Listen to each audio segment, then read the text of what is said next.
नमस्कार साथीहरु, तपाईहरु पनि इलेक्ट्रिक स्कुटर किन्ने सोचमा हुनुहुन्छ भने तपाईहरुको लागि 5 वटा महत्त्वपूर्ण कुरा जसले गर्दाखेरि इलेक्ट्रिक स्कुटर छान्न रोज्न धेरै नै सजिलो हुन्छ। कहिलेकाहीँ हामी नराम्रो इलेक्ट्रिक स्कुटर जुन हामीलाई चाहिएकै हुँदैन त्यो खरिद गरिन्छौं र जसले गर्दाखेरि भोलि पर्सि पस्ताउनु पर्छ। सो भोलि पर्सि पस्ताउनु भन्दा आजै पस्ताउनु धेरै राम्रो हो भन्ने कुरा सबैले भनेको छ। सो त्यसैले आधार मानेर आज म 5 वटा तपाईलाई एकदम प्र्याक्टिकल पोइन्टहरु जुन मैले आफैले भोगेको छु र रियल लाइफमा जुन कुरा हामीलाई चाहिन्छ त्यसलाई आधार मानेर म आज भिडियो शेयर गर्दैछु।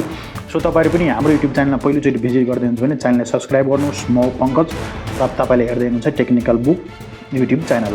आउनुहोस् त्यो 5 वटा कुराहरु के हो त्यसको बारेमा बुझ्न प्रयास गरौँ है त। नम्बर 1 मा छ कस्तो बाटोको लागि तपाईलाई इलेक्ट्रिक स्कुटर चाहिएको हो। फर्स्टमा तपाईले त्यो रोज्नु पर्यो। नेपालको भौगोलले आधार मान्ने हो भने मैले 3टा बाटो रोड कन्डिसनलाई मैले आधार मानेको छु। बाटो कन्डिसनलाई भनौं हैन। फर्स्ट नम्बरमा एकदम समथर बाटो जुन चाहिँ तराई एरियामा हुन्छ जहाँ उकालो हुँदैन त्यस्तो बाटोको लागि हो कि तपाई मध्य उकालो भएको ठाउँ जस्तै काठमाडौँ जस्तो ठाउँ या पोखरा जस्तो ठाउँ धरान जस्तो ठाउँको लागि तपाई खोज्दै हुनुहुन्छ कि यो मध्य उकालो भयो।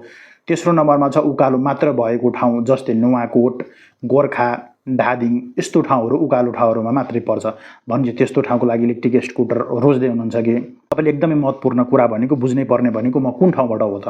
तपाई यो 3टा ठाउँ मध्ये कुनै ठाउँबाट तपाई पक्कै हुनुहुन्छ होला। सो तपाईले ठाउँ पहिला डिसाइड गर्नु पर्यो। त्यसैगरी कुरा गरौँ दोस्रो नम्बर पोइन्टको जसमा छ तपाईले रेन्ज कति चाहिएको छ। रेन्जले आधार मान्ने हो भने तपाईले रेन्ज एकदम महत्त्वपूर्ण कुरा किन पर्छ भन्दाखेरि तपाईले रेन्जलाई आधार मानेर तपाईले प्राइस डिसाइड गर्न सक्नुहुन्छ। त्यही भएर तपाईले रेन्ज तपाईलाई कति चाहिएको छ जस्तै 60 किलोमिटर 70 किलोमिटर कि 100 प्लसको रेन्ज चाहिएको छ। तपाई इन ड्राइभ गर्दै हुनुहुन्छ पठाउ गर्दै हुनुहुन्छ तपाई राइडिङको लागि चाहियो तपाईलाई अफिस जान आउनको लागि चाहियो तपाई कुन क्याटेगोरीमा पर्नुहुन्छ तपाईले त्यो कुरा छुट्याउनु पर्छ। र मैले जति कुरा भन्दै छु त्यसलाई तपाईले टिपोट गर्नु पर्यो। तपाई कुन क्याटेगोरीमा पर्नुहुन्छ त्यो क्याटेगोरी अनुसार इलेक्ट्रिक स्कुटर छान्दाखेरि धेरै नै राम्रो हुन्छ। जम्मा 5 वटा कुरा त मैले भन्दै छु त्यति त तपाईले नोट डाउन गर्नु भयो भने धेरै नै सजिलो हुन्छ है। अब 3 नम्बर कुरा के हो भने तपाईको बजेट कति छ। मैले अघि नै कुरा गरेको थिए दोस्रो नम्बर पोइन्ट हाम्रो लागि एकदम महत्त्वपूर्ण किन छ भन्दाखेरि रेन्जले आधार मानेर तपाईले बजेट चाहिँ छुट्याउनु पर्छ। किनभने धेरै रेन्ज भयो भने पक्कै पनि त्यसको बजेट चाहिँ धेरै नै भएर जान्छ। किनभने ब्याट्रीको प्राइस त महँगो पर्छ। अब ब्याट्री प्राइस महँगो पर्न बित्तिकै तपाईको बजेट त बढाउनु पर्यो। सो त्यही भएर तपाईले चाहिने कुन कुरा जस्तै तपाई अफिसको लागि जाँदै हुनुहुन्छ भने कम रेन्ज भए पनि पुग्यो हैन। पठाउ इन ड्राइभ हैन राइडिङको लागि हो फुड डेलिभरीको लागि हो भने त्यसमा तपाईले पक्कै धेरै रेन्ज भएको स्कुटर खोज्नु पर्यो हैन।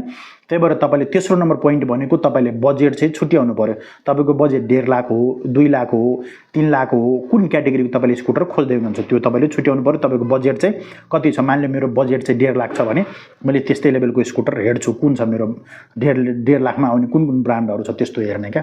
त्यसको लागि बजेट चाहिँ तपाईको एकदमै महत्त्वपूर्ण कुरा यसमा रोल प्ले गर्छ है त। अब चौथो नम्बरको पोइन्ट जुन मेरो एकदमै धेरै पर्सनल फेभरेट हो र मैले यो रियल लाइफमा भोगेको कुरा हो। धेरै साथीहरु सुनेको पनि र धेरैतिरबाट बुझ्दाखेरि वास्तवमा यो पोइन्ट चाहिँ राख्नै पर्ने जस्तो देखिरहेको थियो। त्यही भएर मैले एड गरेको छु।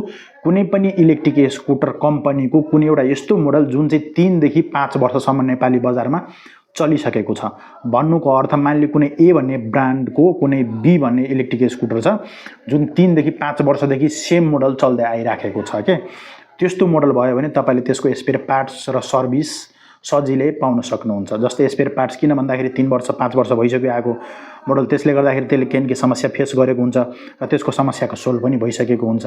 र त्यस्तो धेरै दिन भइसकेको स्कुटरको अर्को कुरा के हुन्छ भने नेपाली बजारको लागि सुहाउँदो मोडल हुन्छ। त्यो धेरै दिनदेखि चलिरहेछ भने पक्कै न पक्कै केही राम्रै भएर चलेको होला। नभए त्यत्रो दिन किन बस्छ त त्यो त खत्तम भएर जान्छ या त्यो कम्पनी भागेर जान्छ यो छोडेर जान्छ भनौं न हैन। यसको अर्थ यो भन्न खोजेको होइन कि आज आएको स्कुटर हिजो आएको स्कुटर राम्रो होइन भनेर नयाँ मोडल नयाँ मोडल नराम्रो हुन्छ भन्न खोजेको होइन। तर नयाँ मोडल भन्दा पुरानो मोडल आयो भने त्यो सक्सेस भइसकेको हुन्छ सबै कुरा थाहा भइसकेको हुन्छ मार्केटमा सबै कुरा पाइराखेको हुन्छ। त्यसको कम्पनीसँग नि पार्ट्स हुन्छ लोकल मार्केटमा नि पार्ट्स पाइन्छ। तर हिजो आज आउने कम्पनी पनि राम्रो हुन्छ त्यसलाई छान्न त धेरै गाह्रो छ नि त। तर हामी त नयाँ मान्छे हो जोसँग केही नै आइडिया छैन भने त्यस्तोहरुलाई छान्दाखेरि यो एकदम प्लस पोइन्ट हुन्छ। कुनै यस्तो कम्पनीहरु पनि छ जुन भर्खरै आएको कम्पनीहरुले स्पेयर पार्ट्स सर्भिस राम्रो दिइराछ हैन। तर पुरानो कम्पनी भयो भने झन् बेटर हाम्रो लागि हुन्छ। किनभने हामी इलेक्ट्रिक स्कुटर किन्दाखेरि केही कुरा बुझ्दैनौं त त्यस्तो व्यक्तिहरुको लागि बुझ्नेको लागि त्यो भिडियो हुँदैन नि। नेक्स्ट हाम्रो लास्ट पोइन्ट छ हैन एकदमै महत्त्वपूर्ण पोइन्ट हैन। सर्भिस सेन्टर र स्पेयर पार्ट्स त्यसै गरी कम सेन्सर भएको इलेक्ट्रिक स्कुटर रोज्ने है त। अब 3टा कुरा मैले यसमा गरेँ। जो सर्भिस सेन्टरको कुरा छ, तपाईँको सर्भिस सेन्टर कुनै पनि स्कुटरको राम्रो छ भने इलेक्ट्रिक स्कुटर भोलि पर्सि गएर बिग्रिहाल्यो, जस्तै मानिलियो इलेक्ट्रिक स्कुटरमा सर्भिस नै हुँदैन, तपाईँले धेरैले भन्ला। तर मानिलियो कुनै दिन बिग्रिहाल्यो र अब सर्भिस गर्नु पऱ्यो भने त आफ्नै सर्भिस सेन्टर छ भने झन् सजिलो भयो नि त। त्यसले गर्दा सर्भिस सेन्टर छ भने झन् बेटर प्लस पोइन्ट हो होइन। स्पेयर पार्ट्स पाउँछ कि पाउँदैन भनेर नि सोध्नु पऱ्यो होइन। अब कुनै पनि कम्पनीको सामान कस्तो हुन्छ भने अरूसँग म्याचै गर्दैन, त्यस्तो कम्पनीहरू किन्दै हुनुहुन्छ भने झन् विशेष याद गर्नै पर्ने कुरा। कुनै यस्तो लोकल कम्पनी हुन्छ जसको पार्ट्स त बजारमा जति पनि पाइन्छ, तर कुनै ब्रान्डेड कम्पनीहरूको पार्ट्स तपाईँले त्यो कम्पनी बाहेक बाहिर पाउनै नै हुन्न क्या। त्यस्तो कम्पनीहरू झन् विशेष याद गर्नुपर्ने कुरा के भनेको त्यहाँ पार्ट्स पाउँछ कि पाउँदैन त्यो कुरा सोध्नै पर्यो तपाईँले है त। धेरै जस्तो भिडियोहरू मैले जोडिराखेको हुन्छु। तपाईँले इलेक्ट्रिक स्कुटर खरिद गर्दाखेरि कम सेन्सर भएको इलेक्ट्रिक स्कुटर खरिद गर्ने। अब सेन्सर कम भएको कम सेन्सर भएको इलेक्ट्रिक स्कुटर खरिद गर्दाखेरि के तपाईँले फाइदा हुन्छ भन्दाखेरि भोलि पर्सि बिग्रिहाल्यो भने सर्भिस गर्न सजिलो हुन्छ र सुरुमा किन्दाखेरि नि कम सेन्सर भएको इलेक्ट्रिक स्कुटरहरूको प्राइस कम हुन्छ अरू स्कुटरको भन्दा चाहिँ। धेरै सेन्सर छ भने त्यो सेन्सरकै पैसा महँगो पर्न जान्छ। भोलि त्यो सेन्सर बिग्रिहाल्यो भने लोकल मिस्त्रीहरूले बनाउनै सक्दैन, त्यसमा टेक्निसियन एकदम एक्सपर्ट लेभलकै चाहिन्छ। जस्तै सफ्टवेयरबाट अपरेट हुने कुनै पनि सेन्सरहरू हुन्छ त्यो त एकदमै टेन्सनै हो क्या। बिग्रेन भने त धेरै राम्रो हो, तर बिग्रिहाल्यो भने त्यो त हामीले पहिल्यै प्लानिङ गर्नुपर्छ नि। र हामीलाई इलेक्ट्रिक स्कुटरमा सेन्सर किन चाहियो, कार त होइन नि। सेन्सर किन चाहियो नर्मली मलाई लाग्छ कि भने चाबी राख्ने अन भयो स्कुटर पुग्यो के। मलाई एकदमै सिम्पल सेन्सर भनेको एउटा पार्किङ सेन्सर होस् र एउटा चाहिँ स्ट्यान्ड सेन्सर भए पुग्यो, अरू धेरै सेन्सर चाहिँदैन। म एउटा इक्जाम्पल दिएर तपाईँले सम्झाउन ट्राई गर्छु होइन। केही दिन अगाडिको एउटा मैले भिडियो देखेको थिएँ होइन, विदेशतिरको भिडियो हो यो। एउटा यस्तो कम्पनी थियो जसको चाहिँ ह्यान्डल लक चाहिँ सेन्सरबाट हुन्थ्यो अरे क्या। चल्दा चल्दै ह्यान्डल लक भइदिएछ क्या। अब भन्नुहोस् त त्यसमा चाबीबाट भएको भए त त्यस्तो हुँदैन थियो, अटोमेटिक ह्यान्डल लक भयो सेन्सरबाटै चाहिँ। अब के कारणले बिग्रेर होला, झ्याप्पै बिग्रेर ह्यान्डल लक भयो, मान्छे त ट्याक्कै एक्सिडेन्ट भइहाल्यो नि होइन। भनेपछि त्यो सेन्सर हामीलाई चाहिएको थियो त चाहिएकै थिएन नि। जस्तै अर्को एकदमै नराम्रो लाग्ने कुरा भनेको यो टचवाला जुन हुन्छ नि सिस्टम, मलाई 1% नि मन पर्दैन। मेरो पर्सनल होइन, तपाईँलाई मन पर्छ भने ओके होइन। यो पोइन्टहरू तपाईँले फलो गर्दा पनि भयो, नगर्दा नि भयो, तपाईँको कुरा हो होइन। त मेरो पर्सनल एक्सपिरियन्स तपाईँलाई म सेयर गर्दैछु। र धेरै जस्तो साथीहरूले मलाई फोन गरेर सोधिराख्नुहुन्छ कि कस्तो इलेक्ट्रिक स्कुटर किन्ने, त्यस्तो यस्तो कुराहरूले तपाईँले धेरै नै सजिलो हुन्छ। म कुनै ब्रान्ड सजेसन गर्न सक्दिनँ नि होइन, किनभने मैले भनेको ब्रान्ड किन्नु हो भोलि बिग्रिहाल्यो भने। सो यस्तो कुराहरूले तपाईँलाई धेरै नै सहज हुन्छ। भोलि पर्सि किनिहाल्नुभयो भने सजिलो मार्केटमा रिपेयर सर्भिस गर्न पाइन्छ। अब केही बोनस कुराहरू गरौँ होइन। लास्टमा तपाईँलाई म केही बोनस टिप्सहरू दिन चाहन्छु जसले गर्दाखेरि अझै झन् क्लियर होस् यो कुरा होइन। अब मैले 3टा बाटोलाई डिभाइड गरेको थियो अघि नै होइन। एकदम समतल बाटो होइन, मध्य बाटो र उकालो भएको बाटो होइन। त्यस्तो बाटोमा मोटर र ब्याट्री कस्तो गरी हेर्ने, मोटर र ब्याट्री त हेर्नै पर्यो, एकदम महत्त्वपूर्ण कुरा हो होइन। अब मोटर र ब्याट्री हेर्दाखेरि तपाईँ एकदमै प्लेन बाटोमा हुनुहुन्छ, तराईतिर हुनुहुन्छ भने तपाईँले भोल्टेजको कुरा गर्नु पर्दाखेरि 60 भोल्ट या 72 भोल्ट सिस्टमको ठुलो स्कुटर कुरा गर्दैछु है यो भिडियोमा, मैले सानो स्कुटर कुरा गरेँ छैन मैले। तराईतिर हुनुहुन्छ भने तपाईँले 1000 वाटदेखि 1500 वाटको तपाईँले मोटर क्यापेसिटी भयो पुग्यो। त्यसमा पनि 60 भोल्टदेखि 72 भोल्ट सिस्टम हुनु पऱ्यो। त्यति भएपछि तपाईँले पुग्यो। स्पिडको कुरा तपाईँको प्राइभेट कुरा हो। र अर्को कुरा चाहिँ त्यसमा तपाईँले ब्याट्री जुन भयो नि हुन्छ, तराईमा जस्तो सुकै ब्याट्री भयो नि राम्रै काम गर्छ।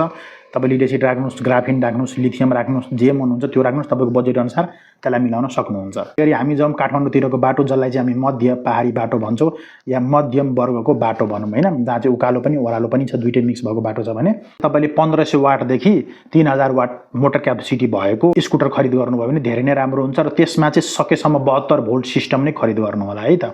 तराईमा हो भने 60 र 72 दुइटै चल्छ। तर पहाडतिर हुनुहुन्छ भने ठुलो स्कुटरमा 72 भोल्ट सिस्टम भयो भने पिकअप टर्क एकदमै राम्रो हुन्छ, जसले उकालो तान्न धेरै नै मद्दत गर्छ है त। त्यसमा चाहिँ अब काठमाडौँतिर हुनुहुन्छ भने पनि तपाईँको लगभग ग्राफिन, ड्राई ब्याट्री र लिथियम ब्याट्री तिनटै मध्ये जुन भयो नि हुन्छ। किनभने त्यहाँ चाहिँ तपाईँको प्लेन बाटो नै धेरै जस्तो कुदाउने कहिलेकाहीँ मात्रै हो उकालोतिर जाने काठमाडौँमा, त्यसको लागि ठिकै हो। तर बजेट राम्रो छ भने सकेसम्म लिथियम छान्दा राम्रो काठमाडौँको लागि पनि है त। अब मेन कुरा गर्छौँ हामी अपहिल, जस्तै तपाईँको नुवाकोटमा हुनुहुन्छ होइन, गोर्खातिर हुनुहुन्छ, धादिङतिर हुन्छ, त्यस्तो ठाउँ उकालो छ भने त्यस्तोमा अनिवार्य रूपमा हुनै पर्ने भनेको 72 भोल्ट सिस्टम है। भोल्टेज जति बढ्यो भने त्यति नै करेन्ट कम खान्छ र उकालो तान्नु धेरै नै सजिलो हुन्छ, टर्क त्यति नै धेरै जेनेरेट गर्छ। त्यसैले 72 भोल्ट सिस्टम भएको मोटर र 2000 देखि 3000 वाट रेटेड पावर भएको मोटर चाहिँ अनिवार्य रूपमा हुनु पर्यो। र अनिवार्य हुनै पर्ने भनेको लिथियम ब्याट्री हुनु पर्यो जुन उकालोको लागि। उकालोमा लिथियम ब्याट्री भयो भने त्यसको पर्फर्मेन्स धेरै राम्रो हुन्छ, टर्क एकदम राम्रो जेनेरेट गर्छ, हाई स्पिडमा कुद्न सक्छ। अर्को कुरा चाहिँ हल्को हुन्छ, जसले गर्दाखेरि तपाईँको पर्फर्मेन्स स्कुटरको धेरै नै राम्रो हुन्छ। र लामो समयसम्म पनि लिथियम ब्याट्रीलाई धेरै पावर दियो भने पनि त्यसको लाइफ चाहिँ राम्रै हुन्छ। लिड एसिडमा तपाईँले यदि उकालोतिर तान्नुभयो भने तान्न त तान्छ, तर के हो भने 6 महिना 1 वर्षपछि धेरै प्रब्लम आउन थाल्छ उकालोको बाटोमा लिड एसिड ब्याट्रीमा है त। त्यही भएर लिथियम ब्याट्री एकदमै महत्त्वपूर्ण कुरा हो है त उकालो बाटोको लागि। बेसिक कुरा जुन मैले छुटाइरहेको थिएँ त्यो म थपिदिन्छु तपाईँलाई। एउटा ग्राउन्ड क्लियरेन्सको कुरा हो जुन तपाईँले आफ्नो बाटो अनुसार तपाईँले आफै एउटा डिसाइड गर्न सक्नुहुन्छ मलाई कति ग्राउन्ड क्लियरेन्स चाहिएको छ। यी 5वटा पोइन्टहरूमध्ये पनि सानो सानो कुरा होला होइन, तर यो महत्त्वपूर्ण कुराहरू हो जस्तो मलाई लाग्दैछ। त्यही भएर म तपाईँलाई सेयर गरेको। यो भिडियो तपाईँलाई कस्तो लाग्यो त? तपाईँहरूको प्रतिक्रिया हामीलाई दिन नबिर्सिनु होला।